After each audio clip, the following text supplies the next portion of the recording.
എല്ലാ വിദ്യാർത്ഥികൾക്കും പുതിയൊരു വീഡിയോയിലേക്ക് സ്വാഗതം. ഈ വർഷത്തെ +1 higher secondary second supplementary allotment result പ്രസിദ്ധീകരിച്ചു. വിദ്യാർത്ഥികൾക്ക് നാളെ മുതൽ തിങ്കളാഴ്ച വൈകുന്നേരം 4 മണി വരെ അലോട്ട്മെന്റ് ലഭിച്ച സ്കൂളിൽ പോയിട്ട് അഡ്മിഷൻ നേടാവുന്നതാണ്. അതായത് ജൂലൈ 26 മുതൽ ജൂലൈ 29 തീയതി വരെ അലോട്ട്മെന്റ് ലഭിച്ച സ്കൂളിൽ പോയിട്ട് വിദ്യാർത്ഥികൾക്ക് അഡ്മിഷൻ നേടാൻ സാധിക്കുന്നതായിരിക്കും. അപ്പോൾ വിദ്യാർത്ഥികൾക്ക് hscap.kerala.gov.in എന്ന വെബ്സൈറ്റ് ഓപ്പൺ ചെയ്ത് കാൻഡിഡേറ്റ് ലോഗിൻ SWS എന്ന ലിങ്കിൽ ക്ലിക്ക് ചെയ്ത് നിങ്ങളുടെ യൂസർ നെയിമായിട്ടുള്ള ആപ്ലിക്കേഷൻ നമ്പറും അതുപോലെ തന്നെ പാസ്വേഡും ജില്ലയും നൽകി ലോഗിൻ ചെയ്യാവുന്നതാണ്. ലോഗിൻ ചെയ്ത് കഴിഞ്ഞാൽ അലോട്ട്മെന്റ് ലഭിച്ചിട്ടുണ്ടെങ്കിൽ allotment status congratulations you have got allotment എന്നും ഏത് സ്കൂളിൽ ഏത് കോഴ്സിലാണ് അലോട്ട്മെന്റ് ലഭിച്ചത്, എത്രാമത്തെ ഓപ്ഷനാണ് അലോട്ട്മെന്റ് കിട്ടിയത് എന്നുള്ളത് കാണാൻ സാധിക്കുന്നതാണ്. അതുപോലെ തന്നെ വിദ്യാർത്ഥികൾക്ക് ഈ ഒരു അലോട്ട്മെന്റ് കിട്ടിയിട്ടില്ലെങ്കിൽ അലോട്ട്മെന്റ് സ്റ്റാറ്റസ് എന്നുള്ളത് യു ഹാവ് നോ അലോട്ട്മെന്റ് എന്നായിരിക്കും, എന്ന് ചുവപ്പ് കളറിലായിരിക്കും കൊടുത്തിട്ടുണ്ടാവുക. അതിനുശേഷം വിദ്യാർത്ഥികൾക്ക് ഈ ഒരു അലോട്ട്മെന്റ് അതായത് സപ്ലിമെന്ററി അലോട്ട് ഡീറ്റെയിൽസ് എന്നുള്ള ലിങ്കിൽ അതായത് ഈ ഒരു സപ്ലിമെൻ്ററി അലോട്ട് റിസൾട്ട്സ് എന്ന ലിങ്കിൽ ക്ലിക്ക് ചെയ്തുകൊണ്ട് വിദ്യാർത്ഥികൾക്ക് നിങ്ങളുടെ റിസൾട്ട് ചെക്ക് ചെയ്ത ശേഷം പിന്നീട് നിങ്ങളുടെ റാങ്ക് ഡീറ്റെയിൽസ് പരിശോധിക്കാവുന്നതാണ്. അലോട്ട്മെൻറ്റ് ലഭിക്കാത്ത വിദ്യാർത്ഥികൾക്കും ലഭിച്ച വിദ്യാർത്ഥികൾക്കും ഈ ഒരു രീതിയിൽ റാങ്ക് ലിസ്റ്റ് പരിശോധിച്ച ശേഷം നിങ്ങൾക്ക് എത്ര മാർക്കിനാണ് അവിടെ അഡ്മിഷൻ കിട്ടിയത്, അതുപോലെ കിട്ടാതിരുന്നത് എന്നിങ്ങനെയുള്ള കാര്യങ്ങളൊക്കെ മനസ്സിലാക്കാവുന്നതാണ്. അതുപോലെ തന്നെ വിദ്യാർത്ഥികൾക്ക് അലോട്ട്മെൻറ്റ് കിട്ടിയിട്ടുണ്ടെങ്കിൽ പ്രിൻ്റ് അലോട്ട്മെൻറ്റ് ലെറ്റർ എന്ന് പറഞ്ഞിട്ടുള്ള ലിങ്ക് കാണാൻ പറ്റും. അതിൽ ക്ലിക്ക് ചെയ്തുകൊണ്ട് നിങ്ങൾക്ക് നിങ്ങളുടെ അലോട്ട്മെൻറ്റ് ലെറ്റർ ഡൗൺലോഡ് ചെയ്ത് എടുക്കാവുന്നതാണ്.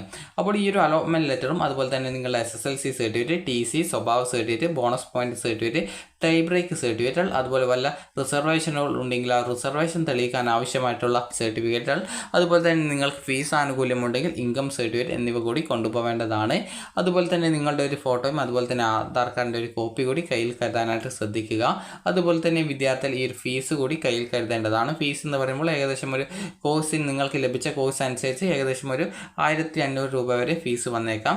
അതുപോലെ തന്നെ യൂണിഫോമിന് എക്സ്ട്രാ ആയിട്ട് ഫീസ് വരുന്നതായിരിക്കും. അപ്പോൾ വിദ്യാർത്ഥികൾക്ക് വേണ്ടിയുള്ള ഇൻസ്ട്രക്ഷൻസ് ഇവിടെ നൽകിയിട്ടുണ്ട്. ജസ്റ്റ് ആ ഒരു ഇൻസ്ട്രക്ഷൻസ് വേണമെങ്കിൽ നമുക്ക് ജസ്റ്റ് ഒന്ന് നോക്കാവുന്നതാണ്. അപ്പോൾ ഈ ഒരു ഇൻസ്ട്രക്ഷൻസ് പ്രകാരം പറഞ്ഞിട്ടുള്ളത് വിദ്യാർത്ഥികൾക്ക് അലോട്ട്മെൻറ്റ് കിട്ടിയിട്ടുണ്ടെങ്കിൽ ഈ ഒരു ജൂലൈ 26 മുതൽ 29 തീയതി വരെ അലോട്ട്മെൻറ്റ് ലഭിച്ച വിദ്യാർത്ഥികൾക്ക് പോയിട്ട് അഡ്മിഷൻ എടുക്കാവുന്നതാണ് എന്നുള്ളത് പ്രത്യേകം സൂചിപ്പിച്ചിട്ടുണ്ട്. അതായത് അലോട്ട്മെൻറ്റ് ലഭിക്കുന്ന എല്ലാ വിദ്യാർത്ഥികളും ജൂലൈ 26 രാവിലെ 10 മണി മുതൽ ജൂലൈ 29 വൈകുന്നേരം 4 മണി വരെ ഈ ഒരു സമയപരിധിക്കുള്ളിൽ തന്നെ സ്കൂളുകളിൽ പോയിട്ട് അഡ്മിഷൻ എടുക്കേണ്ടതാണ്. അപ്പോൾ വിദ്യാർത്ഥികൾ അതുകൊണ്ട് തന്നെ അതായത് ഈ ഒരു വെള്ളി, ശനി, അതുപോലെ തന്നെ തിങ്കൾ എന്നിങ്ങനെയുള്ള തീയതികളിലാണ് നിങ്ങൾക്ക് ഈ ഒരു അഡ്മിഷൻ ഉള്ളത്. അതുകൊണ്ട് തന്നെ നാളെ തന്നെ പോയിട്ട് അഡ്മിഷൻ എടുക്കാനായിട്ട് പ്രത്യേകം ശ്രദ്ധിക്കുക. അതുപോലെ തന്നെ വിദ്യാർത്ഥികൾ ശ്രദ്ധിക്കേണ്ടത് അലോട്ട്മെൻറ്റ് ലെറ്ററിൻ്റെ 1ാമത്തെ പേജിൽ ഹാജരാക്കുന്ന രേഖകളുടെ വിവരങ്ങളും അതുപോലെ തന്നെ പഠനത്തിനായിട്ട് തിരഞ്ഞെടുക്കുന്ന 2ാമത്തെ സെക്കൻഡ് ലാംഗ്വേജും രേഖപ്പെടുത്തുകയും വിദ്യാർത്ഥിയും രക്ഷിതാവും ഒപ്പുവെച്ചിരിക്കുകയും ചെയ്യേണ്ടതാണ്. യോഗ്യതാ സർട്ടിഫിക്കറ്റ്, TC, അതുപോലെ തന്നെ സ്വഭാവ certificate, bonus point, tie break എന്നിവ അവകാശപ്പെട്ടിട്ടുള്ള വിദ്യാർത്ഥികൾ ആ ഒരു പ്രസ്തുത സർട്ടിഫിക്കറ്റുകളുടെയും ഒറിജിനൽ ഹാജരാക്കേണ്ടതാണ്. പ്രവേശന സമയത്ത് TCയും സ്വഭാവ സർട്ടിഫിക്കറ്റും എന്നിവയുടെ ഒറിജിനൽ നിർബന്ധമായിട്ടും ഹാജരാക്കണം. അനുബന്ധമായിട്ട് വിദ്യാർത്ഥികൾക്ക് ഇതിനോടൊപ്പം ഒരു സർക്കുലർ ഉൾപ്പെടുത്തിയിട്ടുണ്ട്. അത് നിങ്ങൾക്ക് വേണമെങ്കിൽ വായിച്ച് നോക്കാവുന്നതാണ്. അതിൽ നിങ്ങൾക്ക് അഡ്മിഷനുമായി ബന്ധപ്പെട്ടുള്ള എല്ലാവിധ ഡോക്യുമെൻ്റ് ഡീറ്റെയിൽസും കൊടുത്തിട്ടുണ്ട്.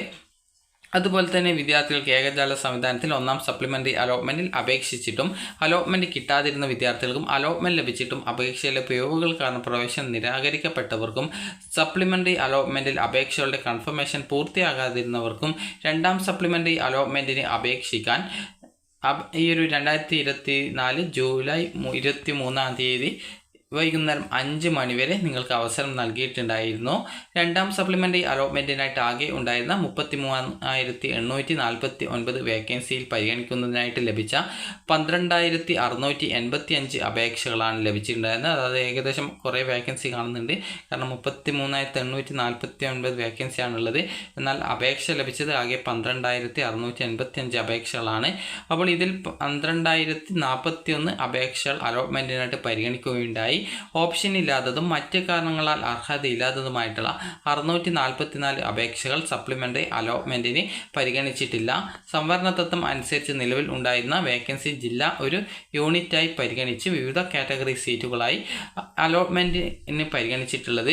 അപ്പോൾ വിദ്യാർത്ഥികൾക്ക് ഈ ഒരു ബാക്കി എന്തൊക്കെ ഡോക്യുമെൻ്റാണ് വിദ്യാർത്ഥികൾക്ക് അഡ്മിഷനായിട്ട് വേണ്ടത് എന്നുള്ളത് ഇവിടെ പ്രത്യേകം സൂചിപ്പിച്ചിട്ടുണ്ട്. അതുകൊണ്ട് തന്നെ നിങ്ങൾക്ക് ആവശ്യമായിട്ടുള്ള എല്ലാവിധ ഡോക്യുമെൻറ്റും എടുത്തുകൊണ്ട് വിദ്യാർത്ഥികൾ നിർബന്ധമായിട്ടും അലോട്ട്മെൻറ്റ് ലഭിച്ച സ്കൂളിൽ സ്കൂളിൽ പോയിട്ട് അഡ്മിഷൻ എടുക്കേണ്ടതാണ്. നിങ്ങൾക്ക് ബോണസ് പോയിന്റോ ടൈ ബ്രേക്കോ ഉണ്ടെങ്കിൽ ആ ഒരു സർട്ടിഫിക്കറ്റ്, അതുപോലെ തന്നെ LSS, USS, NMMS ഇതുപോലുള്ള യോഗ്യതയൊക്കെ ഉള്ളവരാണെങ്കിൽ അതുമായി ബന്ധപ്പെട്ടുള്ള സർട്ടിഫിക്കറ്റുകൾ, അതുപോലെ EWS വിഭാഗത്തിൽ EWS റിസർവേഷൻ ഉണ്ട് എന്ന് പറഞ്ഞിട്ടുള്ള വിദ്യാർത്ഥികൾ EWS സർട്ടിഫിക്കറ്റ്, അതുപോലെ നിങ്ങൾ അപേക്ഷയിൽ എന്തൊക്കെ ഡീറ്റെയിൽസ് ഉൾപ്പെടുത്തിയിട്ടുണ്ടോ അതൊക്കെ തെളിയിക്കുന്നതിന് ആവശ്യമായിട്ടുള്ള ഡോക്യുമെൻറ്റ്സ് എടുത്തിട്ട് വേണം വിദ്യാർത്ഥികൾ അഡ്മിഷനായിട്ട് പോകുവാനായിട്ട്.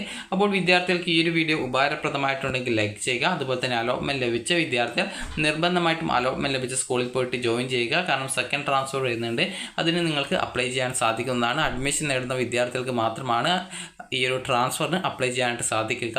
അപ്പോൾ വിദ്യാർത്ഥികൾക്ക് ഈ ഒരു വീഡിയോ ഉപകാരപ്രദമായിട്ടുണ്ടെങ്കിൽ ലൈക്ക് ചെയ്യുക, ഷെയർ ചെയ്യുക. Thank you for watching.